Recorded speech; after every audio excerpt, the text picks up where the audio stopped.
E aí galera, aqui é a Carol, bem-vindos ao Asus Brasil ROG. Hoje eu trago pra vocês a ROG Rampage 6 Extreme Omega. Tá, terminei o nome.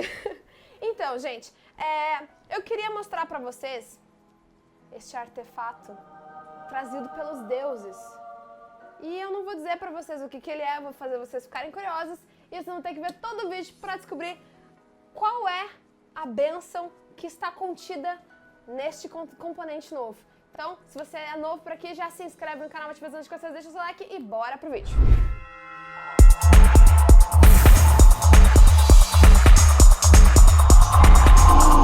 Então, galera, a gente tá falando aqui de uma Rampage, o chipset, só que vai ser o chipset X299 da Intel. Ela tá aqui com o socket 2066, ou seja, suporte à série X dos processadores da Intel. Ah, eu posso botar o meu processador i7 se for da série X? Sim, beleza? Então essa aqui é uma placa já voltada para os processadores mais high-end aí da Intel. Não é qualquer processador que você vai conseguir colocar nesse socket, beleza? Quando a gente passa para as memórias, a gente vai ter aqui 8 slots DIMM, né? Que são os slots de memória. A parte mais interessante aqui, como a gente tem uma quantidade maior de slots, a gente também tem uma quantidade maior da arquitetura da nossa memória. Ou seja, a gente aqui vai ter um quad channel, né? 4 canais de memória. Isso significa que a gente tem uma banda maior aí correndo para as nossas memórias. O que consequentemente nos solicita aí que pelo menos a gente tenha 4 módulos de memória instalados para a gente usar a banda máxima da nossa memória. Quando a gente fala de suporte máximo, a gente vai ter suporte até 128 GB de memória DDR4, óbvio, né? E frequências de até 4.266 MHz. Ou seja, uma placa voltada aí pra galera que tá querendo tirar suco das memórias.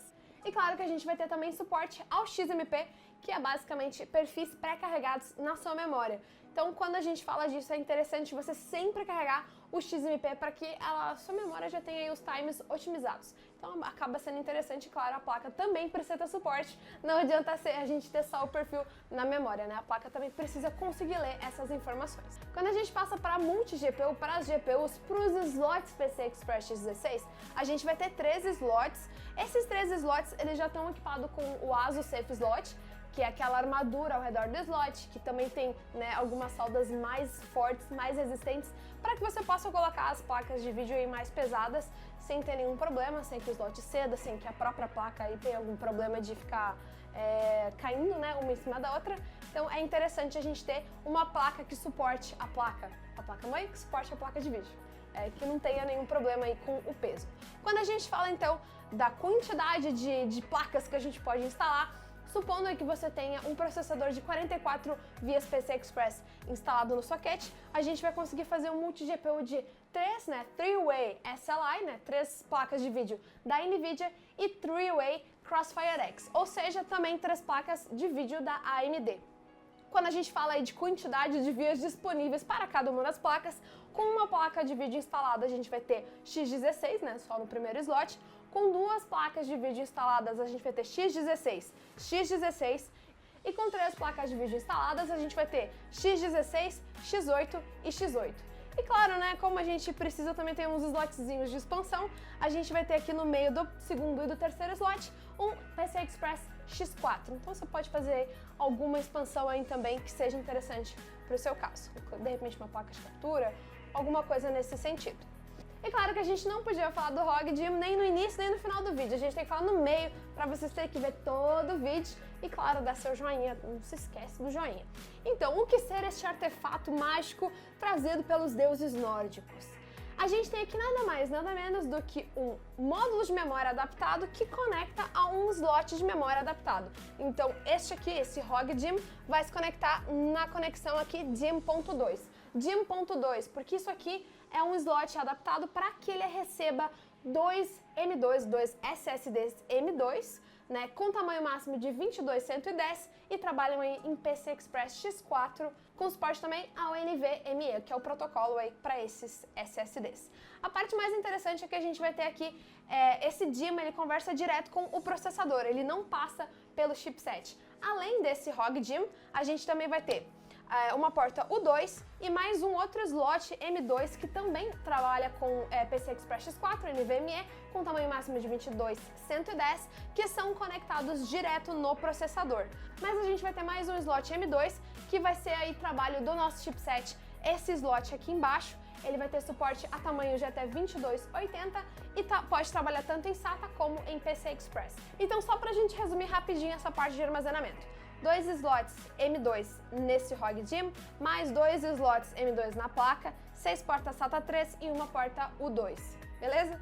Na parte de rede a gente vai ter algumas opções, tá? A gente tem duas conexões RJ45, que é a conexão de cabo, né, via cabo. A gente tem também Bluetooth 5.0 e também essas duas antenas aqui para rede wireless. A gente vai ter como a gente tem dois conectores RJ45, a gente também vai ter dois controladores. Um vai ser o Aquantia de, 10 gigabits. Só isso que eu tenho para dizer para vocês.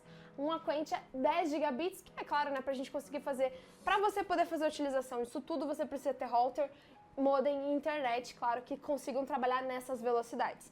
Além disso, a gente vai ter também o Intel i219V e para a parte de rede wireless, a gente vai ter um dual band, ou seja, você pode trabalhar em 2.4 ou em 5 GHz, como você preferir de acordo com seus equipamentos.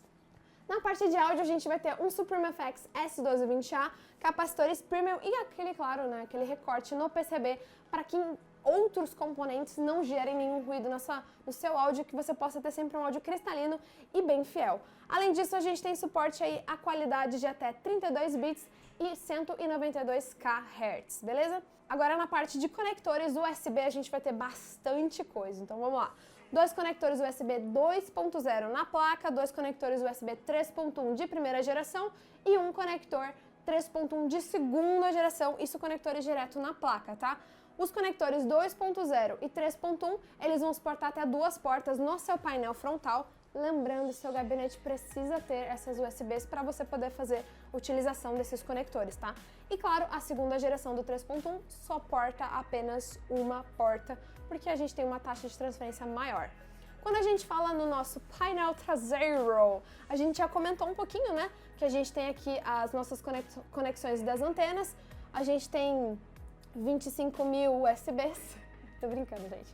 A gente tem 10 USBs 3.1 de primeira geração, 2 USBs 3.1 de segunda geração, uma delas vai ser aquele tipo reversível, né, o tipo C, e uma delas do tipo A. Os dois conectores de rede, né, que um vai ser um controlador Aquantia e um vai ser o Intel, e o outro aqui, a parte de áudio, a gente tem esse áudio todo com gold plated, e também temos um SPDIF para você poder fazer também a utilização aí do áudio analógico. Para o pessoal também que gosta de fazer overclock, a gente vai ter o botão Clear CMOS, para caso você precise, né? De repente você fez alguma configuração, a máquina não está subindo, temos aí essa opção. A gente também vai ter alguns jumpers aqui do Slow Mode.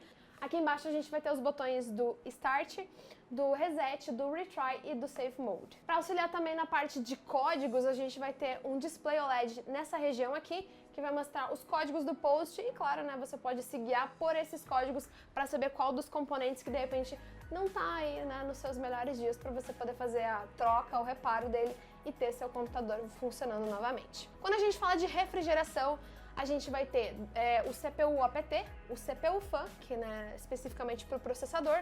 A gente também vai ter 2 W-Pumps Plus, temos 3 chassis fãs, temos também alguns sensores de temperatura e também de fluxo, né? O W-In, W-Out e W-Flow. Gente, eu sei que essa placa é bastante complexa, tem bastante coisa, mas a melhor parte eu deixei pro final. A gente vai ter mais 3 conectores para fitas RGB com suporte à hora sync. Então, esta placa com seus LEDs, mais os LEDs das fitas e todos os outros componentes que você tem aí, que também tem suporte à hora sync, podem ter seus efeitos RGB sincronizados. E se você ficou com alguma dúvida, coloca aqui embaixo, né? A gente pode ajudar você a resolver os problemas do seu coraçãozinho. Se você gostou desse vídeo, já deixa o seu like, se inscreve no canal também